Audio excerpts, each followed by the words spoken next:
acknowledging your shortcomings in life. A lot of people talk about triple down on your strengths. Triple down on your strengths and don't worry about your shortcomings. That's a whole new thing I'm hearing right now. Maybe it's not new, but it's new to me because I'm not out there really listening to all this stuff. That's the quickest way to never grow. To never grow. If you sit there and have that mentality of triple down on what you're good at, you're never going to grow. You're always going to stay the same. Either you're getting better or you're getting worse. So one thing that helped me out a lot when I was growing up was people always ask me, how do you build mental toughness? Mental toughness, a lot of people have these classes out here. A class on mental toughness, positive thinking, visualization, all these different techniques. Mental toughness is a lifestyle. It's something that you live every single day of your life. When I was growing up, I was a lazy kid. I was a lazy kid. And everybody goes, how did you get to where you're at today? How did you get to where you're running 200 miles at one time in 39 hours, being so disciplined? It started off, honestly, with recognizing that my bedroom was dirty. My bed wasn't made. I lived a sloppy life. So I took very small increments in my life. I started making my bed. I started cleaning my room. There were dishes in the sink. It started off with doing small house chores. I saw that the yard needed to be mowed. So instead of being told it needed to be mowed, I would mow it. I started doing things, coming outside of my lazy ways to become better. And through a period of time, your brain doesn't like it, but it starts to realize this is a new way of thinking. We are now doing things that we are uncomfortable doing. We are doing things that we don't want to do. So the brain starts to slowly grow. And let's say you don't like to get up early in the morning time to go run. I hated it. I still hate it. You do that. You live uncomfortable to gain growth.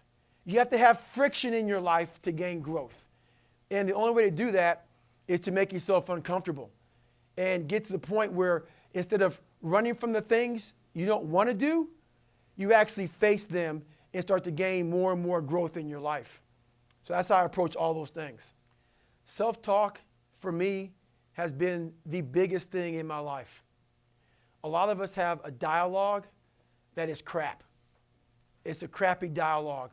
We live in a world right now that is very external. Everything is very on the surface, superficial, everything. And what we're telling ourselves is what we see on TV, is what we see on Instagram, is what we see on Facebook. And we're telling ourselves stuff that doesn't really penetrate to our core, to the inside of our soul. So our self-talk is like, what am I going to wear today? How am I going to look today? I need to act this way today because this way is cool. My self-talk became something that actually made me better. And I had a whole bunch of negative things in my life. And to get to the self-talk portion of it first, you have to quiet all of the phones and social media and all the negativity of the world to get to even hear your own self have a self-talk. You can't have self-talk if you're hearing someone else's dialogue and what they're putting out on social media, how they want you to act, how they want you to dress, how they want you to talk. Everything out there is you're trying to keep up with somebody. You're not trying to find your own self. So you have to clear away all the crap. And how you clear away the crap to even get to your self-talk is you have to get all of the noise of all the crap of the world out of your head. So I call it going to a dark place. You have to get the noise out, quiet your mind down, get all the static out before you can even have a real conversation with yourself. And that self-talk, a lot of times it's very negative because of all the stuff we see on TV, all the stuff we see on social media. You have to create a positive dialogue. There's something I do that I have a demonstration. And I make somebody very strong, and I can make him very weak within 3 seconds. I put self-talk, I put my own voice in their subconscious. And I do something to them that makes them very weak. And they wonder, how in the world do you do this? I do it because I'm putting my own dialogue in your head. I'm telling a person that you're insecure. I'm telling a person that you're weak. And I'm able to make this person almost They have no strength. And then I give it right back to them. And all day long, we are feeding ourselves the wrong self-talk. It's negative self-talk. So all day long, I'm putting the positive self-talk in my subconscious. I'm making sure that I'm walking around all day long, giving myself the proper fuel to attack the world. That's why I work out hard every day. I work out hard every day because I know the first thing in the morning what I do is I clean my room, I clean my house, I go for a run, I work out. I want to win the war in the morning. Because the second I leave my house, the second you look at your phone, the second you turn the TV on, you're in a battle. All this negativity is coming at you. But if you're able to fuel yourself in the morning, win the war in the morning so you have the strength to face what you're going to face in the world. The world's going to come at you with lefts and rights. You have to have the right kind of mentality. And that starts by not hitting the snooze button. It starts by waking up. No, you don't want to do it, but that gives you the strength because you did it. If you do it, if you do something you don't want to do every morning, you're already giving yourself the proper self-talk. You're already giving yourself the proper dialogue to attack the people that don't like you, to attack your insecurities, to attack what the world's going to give you. So self-talk comes from belief in yourself. If you're giving yourself self-talk, positive self-talk, but you don't believe it, it's not going to come true.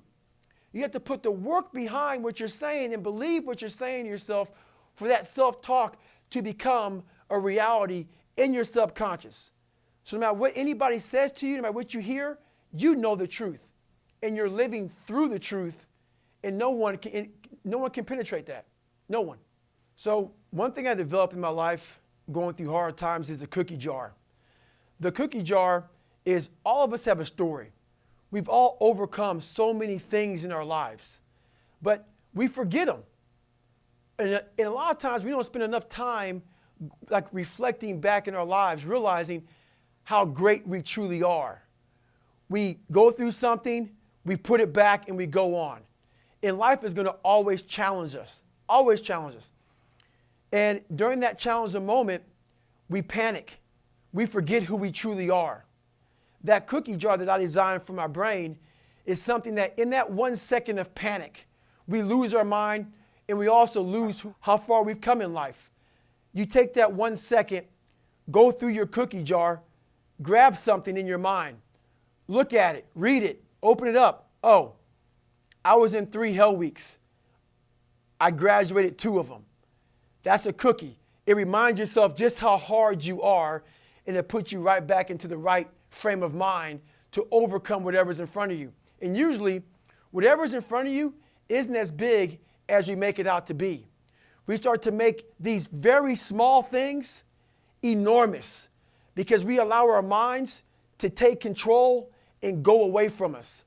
We have to regain control of our mind. And that's what the cookie jar is. It's gaining control of a situation that isn't that big. Most situations in life aren't that big. And if they are that big, usually we can find the strength to handle them just through having the right mental process. The 40% rule is something I designed also when I was growing up. I realized when I was 300 or almost 300 pounds and I lost all the weight to become a Navy SEAL, I realized that I could have lived the rest of my life being a 300-pound person, never knowing what was truly inside of me. I could have been happy with that person. I was living at about 40%, maybe not even 40%. So in life, like a lot of cars have governors on them. A governor is something where, let's say the speedometer says 130 miles an hour. You put a governor on a car, it may only go 91 miles an hour because that governor stops that car from going 130. We do the same thing to our brain. When our brain starts to go through suffering, when our brain starts to go through pain or starts to go through insecurities, when we start to feel uncomfortable with ourselves, our brain gives us a way out. And that way out is usually quitting or taking the easier route. If we're able to look at ourselves and face whatever we're running from, you start to gain more percent on top of that 40. you start to realize, okay, you start to slowly take that governor off your brain. We can do a lot more than we think. And like at work, a lot of us have a horrible mentality at work. We go to work, we put all these negative things in our brains, and it starts to cap our potential. We cap our potential by saying we're giving 100%. No one's really giving 100%. Usually you're giving 40% because that governor is stopping you. You feel pain, you feel suffering, you feel discomfort, you stop right there. Everybody has a wall in their mind. It's a wall, and it stops us from going further. Most walls have a door or a window. You have to find that. You have to have the courage to find that. And once you open that door or that window, you'll realize how much further you can go. And you're going to continue hitting doors and windows along this journey. But you have to have the courage to open them up to get to that 100%. So it's all about having the courage and realizing that we have a governor. We have to push past that governor and past our own mind games.